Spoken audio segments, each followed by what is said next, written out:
Hey everybody, welcome to the Read Network, where today I'll be reviewing and discussing the live-action movie adaptation of my favorite manga series, Tokyo Ghoul.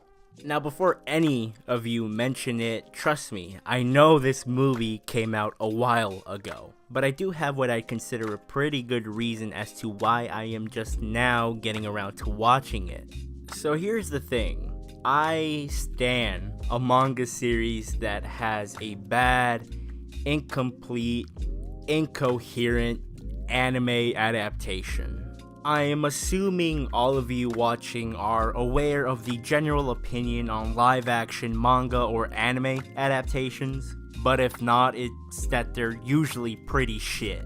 So when I heard about Tokyo Ghoul's live-action adaptation, I gave into this idea without giving the film a chance. If I'm being honest, I just didn't want to see my favorite manga series exploited and absolutely butchered again. However, this all changed recently with not only the announcement of a sequel, but a release date. So this led me to the conclusion that the film had to have done something right? So I gave the film a chance. Now, I'm quite obviously not that big on live-action manga adaptations. I've seen a few, and I think I have an idea of what goes wrong with them, but feel free to correct me if I'm wrong. But from what I've seen, they all struggle with the same thing, and that's deciding whether they want to adapt the manga or just take aspects from the manga. An adaptation can take aspects of the manga series and create a completely different story with those things. Like how Netflix's Death Note live-action adaptation has Light, L, Ryuk, and the Death Note, but the story itself is nothing like the one Sugumi Oba originally wrote. And, well, we all know how that worked out. But the adaptation can also choose to adapt the manga, whether it be the entire story or just an arc or two. The goal is to capture it in its entirety. In which case, another decision has to be made, which I can basically surmise this question to: do we adapt the story badly or do we adapt it well? You see, the thing about adapting a manga and everything that pertains to it within a 2-hour film is that you can't. In which case, your only option is to adapt the story as well as you can over a series of films. So whether you continue adapting the story or not relies solely on if people go watch the damn thing. Basically, did your film make enough money to greenlight a sequel?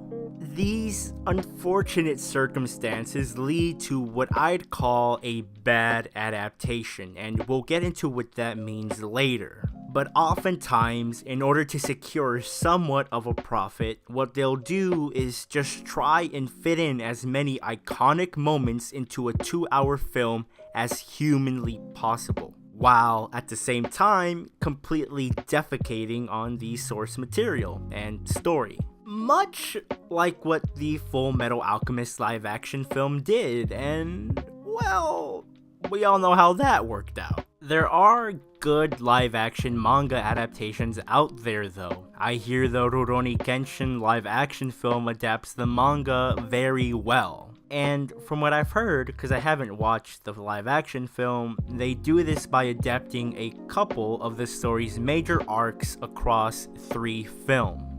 And to be honest, I was very surprised to see that so far, this is the way the Tokyo Ghoul live-action films are being handled. But before we get into my personal opinions on this film, I want to explain what I meant earlier when I said bad adaptation, and the easiest way to do that is to tell you what I consider a good adaptation. To me, a good adaptation adapts the story in a way where the viewer is given enough context and information to the point where they understand the story, and don't feel like they're missing out on something, and ultimately feel like they have to read the source material to truly grasp the story being told. At the end of the day, one of the purposes of an adaptation is to get people who were reluctant to read the series invested into the story, because Newsflash, not everybody likes to fucking read. Also, for disclaimer purposes, I want to bring up the idea that you can have a good adaptation that you don't enjoy and also a bad adaptation that you do enjoy. Adapting the story well is one thing, but in anime and live action there are several things that could affect your overall enjoyment of the story. Actors, voice actors, music, animation, all this and more can make a good adaptation unenjoyable or a bad adaptation enjoyable. So now that that shit's out of the way, I can make my claim that I think that the 2017 Tokyo Ghoul live action film is not only a good adaptation of the manga, but even has potential to be better than the anime. Now granted, that's not a hard thing to do, but I do mean significantly better.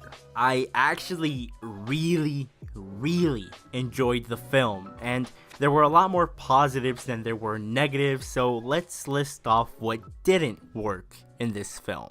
Okay, the acting. I hate critiquing actors because I know for the life of me, I could not do a better job. But this is a review, so there were some problems with the acting in the film. Specifically with two characters, the first being the main character, Ken Kaneki, played by Masataka Kubota. Throughout the Tokyo Ghoul series, Kaneki has his moments where his insanity, we'll call it, absolutely consumes him. And these moments of insanity are able to be captured well in manga and in anime, but in live action it's a lot more difficult. You see, in manga, Ishida captures these moments ridiculously well. He does this by changing up the art style, at times making things a lot darker and giving himself more liberty with his drawing. Hell, at times he ends up warping certain parts of a page and even isn't scared to fill up the entire page, or at least most of it, with repeated texts. In anime, a seiyuu like Natsuki Hanae goes in, puts on an amazing performance, and then it's the staff's job to be able to translate things like mannerisms and facial expressions to match that performance. And that's a big difference, especially concerning Kaneki's insanity. In manga and in animation, you could do so much to showcase that insanity. But in live action, you have one person trying to capture the entire essence of a character that is as broken as Kaneki within the limitations of the real world. And I feel like they tried to capture Kaneki's character and therefore his insanity too well, which is appreciated, but in terms of live action, those bits where Kaneki is completely breaking down come off as overacted, especially with his movements. In which case, the entire feeling of the scene is lost, and that happens at least a couple times throughout the film when they try to capture Kaneki's awkwardness as well as his insanity. Another character I had an issue with at first, but after watching the film another time, came to the conclusion that I was just overreacting, was Hide's character, played by Kai Ogasawara. I initially felt like they did what they did with Kaneki and his insanity, but this time with Hide's easygoing, very friendly attitude. Which, again, in anime and manga where you can do things like this,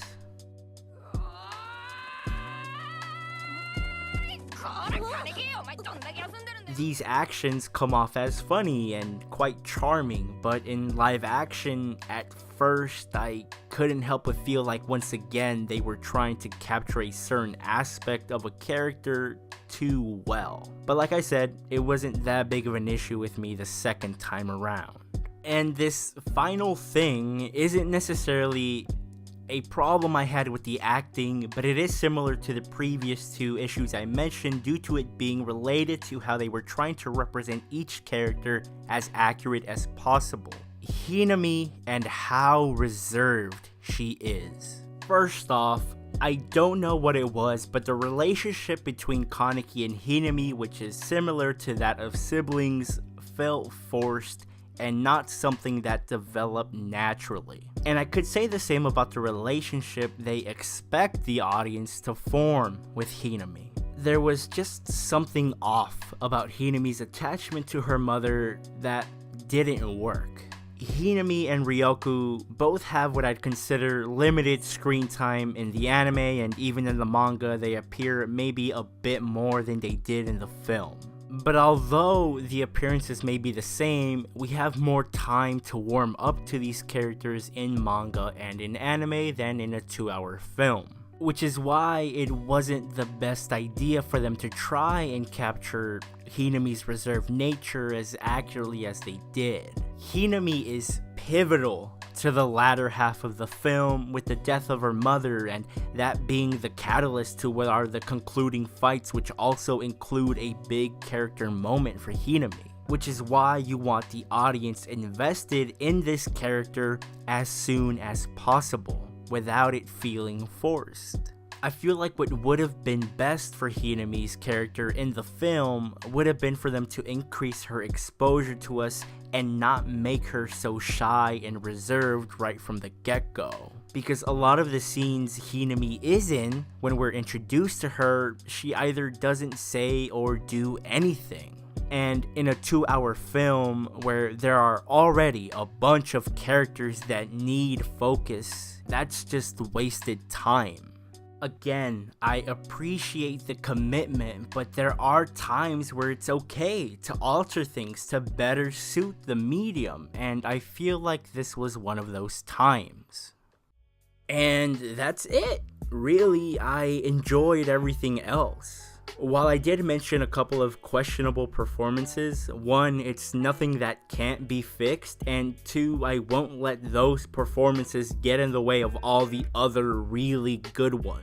The CGI wasn't even that bad as well. Considering the film budget, I was actually impressed with how the Kagunes looked at times, and they even managed to use the Kagunes in some pretty creative ways, all due to the way they set up and choreographed the fights. Not to mention, I've always been a believer of the idea that as long as you capture the narrative behind a fight or the narrative it is trying to set up, it could look as average as possible and still be really good. Especially in a series like Tokyo Ghoul where there's so much of that, and I do believe they did that quite well with the Amon versus Kaneki fight towards the end. All in all, I'd give this film a solid 7 to 8 out of 10, which coincidentally is what I rate the first season of the anime. So I guess the question now is, would I recommend watching the Tokyo Ghoul live action film instead of the anime? And the answer to that is no. Absolutely fucking not. Not yet, at least. First, there's only one movie out at the time this video is being recorded, with the second one's release date just being confirmed for July 19th, 2019. So you couldn't experience Ishida's complete story in live action, even if you wanted to. Secondly, you ask your local Tokyo Ghoul fan, and whether they're familiar with the source material or not, chances are they'll tell you that the first season of Tokyo Ghoul is pretty damn good. In my opinion, the first season of Tokyo Ghoul is the series' peak when it comes to having both good animation and being a decent adaptation. Rude has its moments with animation, but butchers the story, and both seasons of Ri are pretty subpar when it comes to animation while being faithful to the manga despite skipping over a lot of things. I assume this next film is going to cover the entirety of the Gourmet arc, and if a third film does eventually get confirmed and made, it could very possibly cover the Aogiri Tree / 11th Ward battle arc. And it's only until after that that we'll get into the material Route A skipped and actually be able to see how different things are when you watch the films instead of the anime. Until that day, though, it's still hashtag read Tokyo Ghoul till the day I die. Discussing things with you, the viewer, is one of my favorite parts of making these types of videos. So feel free to leave a comment whether you start discussing anything you deem worthy of discussing, whether it be related to the film or anything I said, and I'll reply whenever I can. Please like the video if you enjoyed it. It lets me know I did a reasonable job. Also, feel free to follow me on Twitter, as that's where I post updates on videos, and it's also very easy to interact with me on there about anime, manga, film, sports, gaming, or whatever if you desire to do so. Judging by the fact that I kinda hit the reset button on my channel, I don't think you have any idea of the type of content I put out. So, to give you an idea, I discuss a couple of seasonal anime series a season, much like this video but on a smaller scale. I also plan to make larger, longer videos like this one on topics I'm passionate about a lot more frequently. And I also hope to try and integrate some sort of gaming aspect to the channel in the near future, so if you're down for any of that, subscribe to the channel, hit that bell, and become a part of this very small but growing community.